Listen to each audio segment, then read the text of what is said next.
মতো কিছু দেখা যায় কিনা? আপু ক্যামেরায় তাকাই। ময়নার জন্য অবশ্যই আমরা জানতে পেরেছি আপনি অস্কার পাচ্ছেন হয়তো বা অস্কারের জন্য যাচ্ছেন আসলে হ্যাঁ, ময়না সিনেমা আসলে 7টা দেশের বাইরে 7টা দেশগুলা প্রদর্শনী হয়েছে। ইতালি, তারপর জার্মান, তারপর হচ্ছে মুম্বাই জুড়ে বোর্ডে পুরস্কার পেয়েছে। তো আরও অন্যান্য 12টা দেশের ফেস্টিভ্যালে দেখানো হয়েছে এবং অস্কার পর্যন্ত আমার ময়না সিনেমা যেতে চায়। তো এই ব্যাপারটা আসলে আমাকে কাজের মধ্যে আরও বেশি আগ্রহ বাড়িয়ে দিচ্ছে, কারণ আমি চাই যে প্রথম একটা সিনেমায় প্রথম নিজেকে বড় পর্দায় একজন হিরোইন হিসেবে দেখেছি। তো সেই সিনেমায় একটা সিনেমা নিয়ে সেই 2 বছর থেকে শুরু করে এখনো পর্যন্ত এই সিনেমা নিয়ে মানুষের কথা বলছে।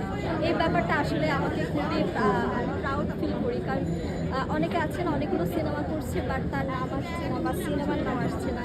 সেখানে আমার সিনেমার নাম আসছে, বারবার সে ময়না আর রাজদীপা নামটা চলে আসছে। গতকাল আমেরিকার আর্ট ফেস্টিভ্যালে আমার সিনেমা দেখানো হবে।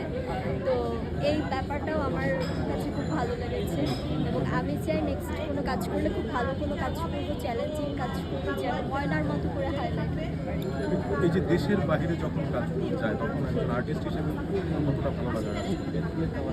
মানে দেশের বাইরে যখন একজন একটা কাজ যায়, আপনার সিনেমাটা যখন দেশের বাইরে গেছে, আর্টিস্ট হিসেবে আপনার কতটা ভালো লাগে কাজ করতে? খুবই ভালো লাগে কাজ করেছে, কারণ প্রত্যেকটা আর্টিস্টই চায় তাকে তার সব কাজগুলো যেন দেশের বাহির থেকে দেখানো হয় বা বিভিন্ন দেশে যেন পুরস্কার পাওয়া যায়।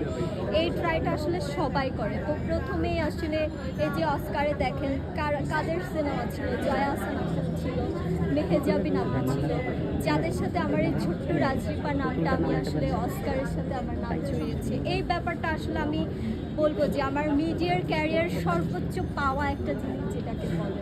তো ভালো লাগে, খুবই ভালো লাগে, প্রাউড ফিল করি। আমরা মাঝে মধ্যে আপনার ছবি